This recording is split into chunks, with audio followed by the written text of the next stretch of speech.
اعوذ باللہ السمیع العلیم من الشیطان الرجیم بسم اللہ الرحمن الرحیم. بات چل رہی تھی remedies against orders of civil review of judgments کی. تو پہلی بات تو یہ ہے کہ پہلی ریویو پٹیشن خارج ہونے کے بعد پہلے سے مختلف گراؤنڈز کے اوپر سیکنڈ ریویو پٹیشن اسی آرڈر یا ڈگری کے خلاف مینٹینیبل ہے، لیکن شرط ایک ایسا ہے، وہ شرط ہے لمیٹیشن کی کہ ٹائم لمیٹیشن کے اندر سیکنڈ ریویو پٹیشن فائل کر دی جائے. اس بات کو P L D 1966 Lahore high court page 53 میں ڈسکس کیا گیا. اور یاد رکھیے گا کہ ایک بڑی اہم ٹیکنیکلٹی ہے کہ order 47 rule 9 code of civil procedure واضح کر دیتا ہے کہ ریویو پٹیشن ایگزیکیوٹڈ یا انڈر ایگزیکیوشن ڈگری یا آرڈر کے خلاف مینٹینیبل نہیں ہوگا، اور ریویو پٹیشن کے آرڈر کے خلاف ریویو پٹیشن فائل نہیں ہو سکتی. البتہ ایک بات ذہن میں رکھیے گا کہ order 47 rule 9 code of civil procedure 1908 کو ہم ہائی کورٹس تک تو پریولنٹ دیکھ سکتے ہیں. Order 47 code of civil procedure کبھی بھی سپریم کورٹ آف پاکستان کی آرڈرز کے اوپر ریویو کے حد تک اپلائی نہیں ہوگا.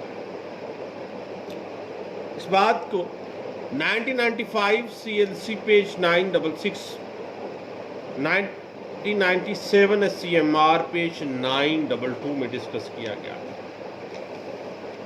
اس کے بعد ایک اہم ٹیکنیکلٹی آ جاتی ہے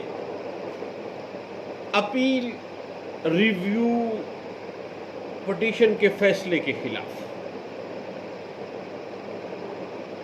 اب صحیح حکم منظوری review petition under order 47 rule 4 اور آرڈر 43 رول 1 کلاس ڈبلیو کے تحت اپیلیبل ہے. جب ریویو پٹیشن منظور ہو گئی ہے نا تو پھر آرڈر 47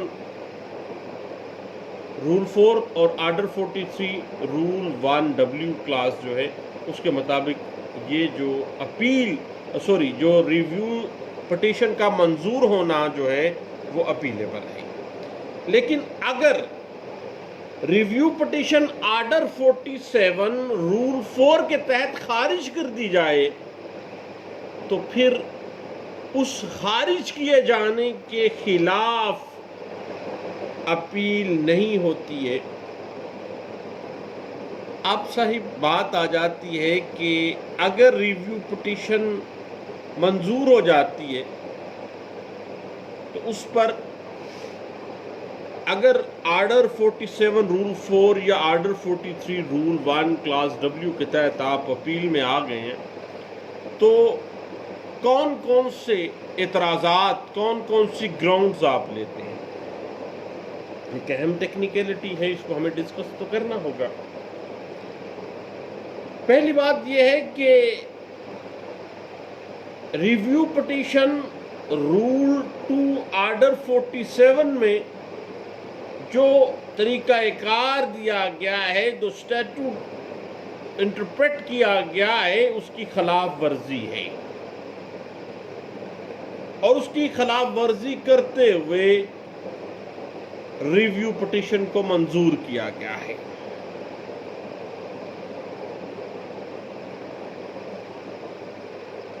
اور اس کے بعد آرڈر 47 رول 4 کی خلاف ورزی کرتے ہوئے جو شرائط order 47 rule 4 code of civil procedure 1908 provide کر رہا ہے، ان کو ڈیویٹ کرتے ہوئے کورٹ نے ریویو پٹیشن کو منظور کیا ہے.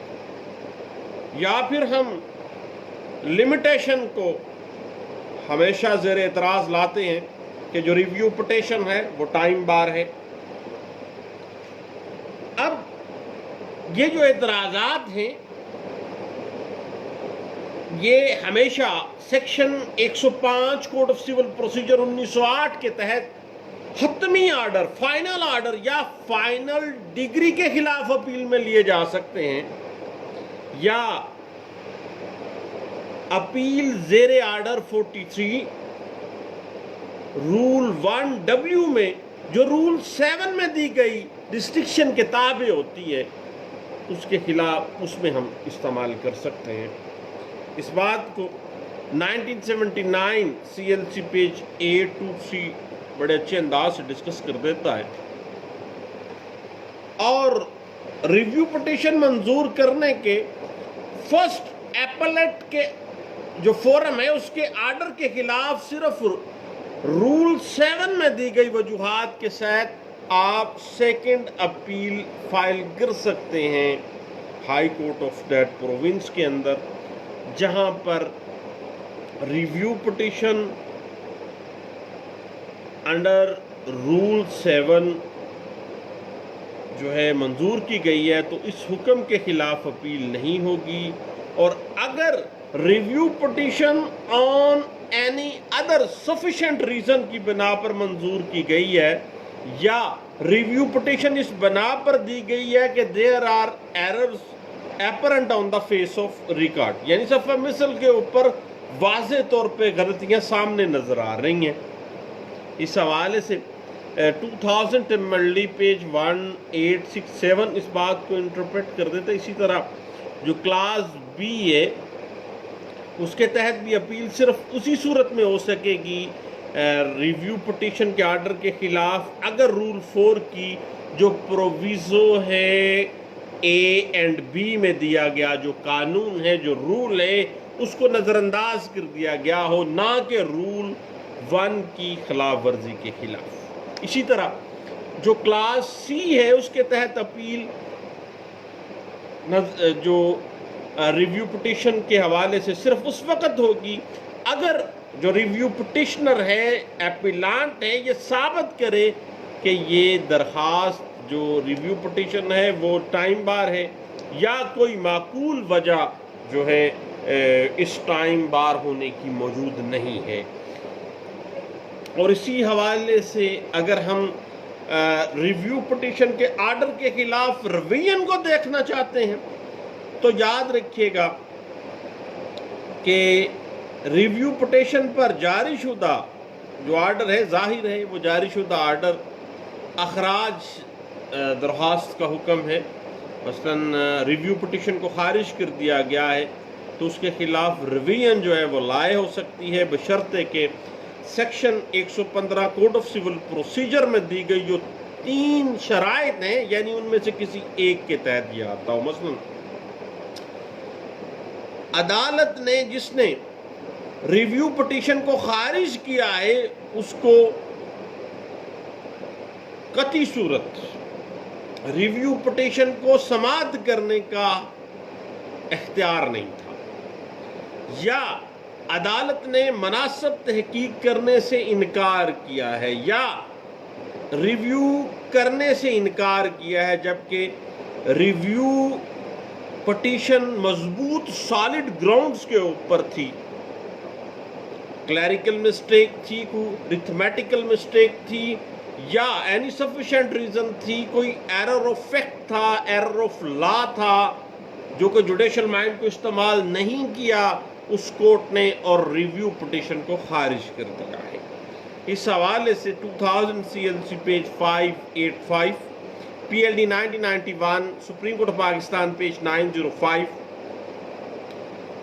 جو ہے اس حوالے کے جو وضاحت ہمیں مل جاتی ہے۔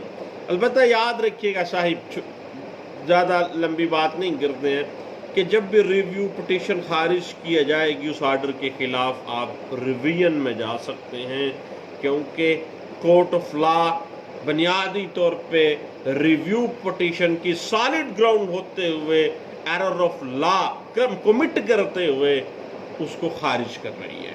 اس حوالے سے 1991 کی P L D 1991 supreme court page 905 جو ہے وہ اس اتنا لینڈ مارک ججمنٹ ہے جو اس بات کو واضح کر دیتی ہے. اور یاد رکھیے گا کہ جہاں پر ریویو پٹیشن کے اخراج کے آرڈر کے خلاف اپیل کی گئی ہو تو پھر اس اپیل کو نگرانی میں کنورٹ کر دیا جائے گا. یعنی ایپلٹ فورم کے پاس اختیار ہے کہ جب غلطی سے اس کے پاس اپیل چلا گیا, اپیل جو ہے کنورٹ ہو سکتی ہے نگرانی میں, اور نگرانی اسی سیم وائس ورسا اپیل میں کنورٹ کر دیتی ہے ایپلٹ فورم جو ہے. اور اس حوالے سے 1997 سی ایل سی پیج 823 جو ہے وہ ایک سیٹلڈ پرنسپل ہمیں دے دیتا ہے. اور اگر آرڈر جس کے خلاف نگرانی کرنی مقصود ہے وہ ایپلٹ کورٹ کے حکم سے سسپینڈ ہو چکا ہے تو پھر نگرانی کا کوئی جواز ہی نہیں بنتا ہے. اور نگرانی کے اختیارات order 47 code of civil procedure 1908 سے مشروط نہیں ہیں. یعنی order 47 code of civil procedure 1908 کے تابع نہیں ہیں. یہ اختیارات درخواست جو بھی ریویو پٹیشن تھی اس کے اخراج کے جو ہے اس کے خلاف بھی استعمال ہو سکتے ہیں. یعنی اس آرڈر کے خلاف جب بھی اس کو خارج کی گئی ہے اور یہ سالڈ گراؤنڈ پہ تھی تو پھر باقاعدہ طور پر رویہ لائے کرے گی. اور اس حوالے سے P L D 1991 supreme court page 823 واضح کر دیتی ہے. اور جہاں پر کوئی بھی order under section 115 code of civil procedure کے مطابق اس میرٹ پہ پورا اترتا ہے تو پھر اس کے خلاف آپ کو پتہ ہے کہ رویہ لائی کرے گی. اب صحیح بات اس طرح سے ہے, بات چل رہی ہے ریویو پٹیشن کی. تو اگر ہم آرڈر 47 رول 9 اور section 114 code of civil procedure 1908 دیکھتے ہیں خارج ہو جاتی ہے ریویو پٹیشن کے بعد, تو پھر ہم اور سالڈ گراؤنڈ کوئی جو ہم نے پہلے لیا اس کے علاوہ کوئی اور سالڈ گراؤنڈ پہ جو ہم ریویو پٹیشن میں آ سکتے ہیں. اگر سیم گراؤنڈ کے اوپر آئیں گے تو پھر ریویو پٹیشن جو ہے وہ مینٹینیبل نہیں ہوگی. اس حوالے سے 2017 سی ایل سی پیج 1539 واضح کر دیتی ہے. اور یاد رکھیے گا کہ آرٹیکل 162 کا ہم نے حوالہ دیا تھا لمیٹیشن ایکٹ 1908 کا کہ ہائی کورٹ کے فیصلے کے خلاف ریویو پٹیشن کی لمیٹیشن 20 ڈیز ہے. اور اس بات کو 2017 وائی ایل آر پیج 229 میں ڈسکس کیا گیا. اور سپریم کورٹ آف پاکستان آپ کو پتہ ہے کہ انڈیپینڈنٹ ہے اپنے فیصلوں کی. کسی تحریری یا ارتھمیٹیکل یا کوئی بھی غلطی اگر ہو جاتی ہے تو اس کو بذریعہ ریویو جو ہے پار کانسٹیٹیوشن بھی دے رہا ہے اس کو. اور ریویو جب بھی سپریم کورٹ آف پاکستان کی بات آتی ہے تو صاحب کانسٹیٹیوشن آف پاکستان اس کو پرووائڈ کر رہا ہے, اس کو سی پی سی کی طرف جانے کی ضرورت نہیں ہوتی ہے.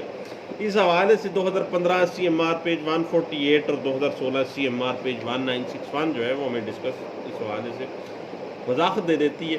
البتہ ریویو جہاں بھی ہے کسی بھی کورٹ میں ہے, even at the supreme court of Pakistan, review has a very limited scope. میں ہمیشہ سے کہتا ہوں کہ لمیٹڈ اسکوپ ہے, اس سے آپ بیانڈ نہیں ہے. کوئی بھی اگر ہم اس کو کھینچا تانی کرتے ہیں تو کوئی فائدہ نہیں ہے, ہمیشہ لمیٹڈ اسکوپ میں جائے گا یہ. یعنی اپرنٹ مسٹیک ہونی چاہیے آن دا فیس آف ریکارڈ. اس حوالے سے پی ایل جے 2016 لاہور ہائی کورٹ پیج 378 جو ہے وہ اس بات کو انٹرپریٹ کر دیتی ہے. اور اگر ہم دیکھتے ہیں کوئی بھی ایپلٹ فورم کو تو آپ کو پتہ ہے کہ 172 آرٹیکل لمیٹیشن ایکٹ 1908 جو ہے وہ 90 ڈیز کی لمیٹیشن دے دیتا ہے. اور اس کے اوپر 2016 وائی ایل آر پیج 1847 جو ہے وہ انٹرپریٹ کر دیتا ہے. اب صاحب جو ریویو ہے وہ ہمیشہ سفیشینٹ گراؤنڈ پہ ہوگا, and sufficient reason does not authorise the reviewing court act as an appellate court. اس نے ایپلٹ کورٹ کے طور پہ نہیں بلکہ ریویوئنگ کورٹ کے طور پہ ریویو کرنا ہے کہ کیا اس آرڈر میں یا اس ججمنٹ میں یا اس ڈگری میں کوئی کلیریکل ارتھمیٹیکل یا مسٹیک آف لا یا مسٹیک آف فیکٹ کمٹ تو نہیں ہوگی جو کہ apparent on the face of record تو نہیں ہے. اس حوالے سے 2016 وائی ایل آر پیج 1847 جو ہے اس بات کو انٹرپریٹ کر دیتی ہے. اور یاد رکھیے گا کہ